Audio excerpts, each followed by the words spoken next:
আমরা যারা ট্রেন দিয়ে চলাচল করি তাদের জন্য আসলে মূলত এই ভিডিওটা আমার বানানো। এটা আমার চোখে পড়ছে, এই জন্য আমি ভিডিওটা করে নিলাম আর কি।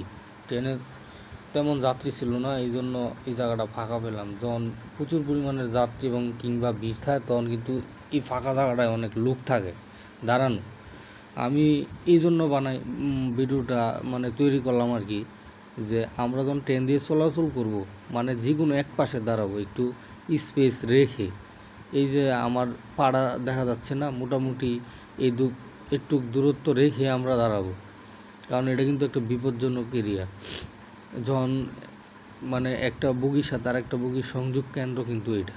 এই যে দেখেন নিচ দিয়া আপনার লাইনটা দেখা যাচ্ছে, এইটার ভিতরে যদি পা পড়ে কিন্তু যে কোনো বড় ধরনের দুর্ঘটনা ঘটতে পারে। এই জন্য আর কি আমার বলা যে আমরা যারাই ট্রেন নতুন কিংবা পুরাতন ভ্রমণ করি এটা যেন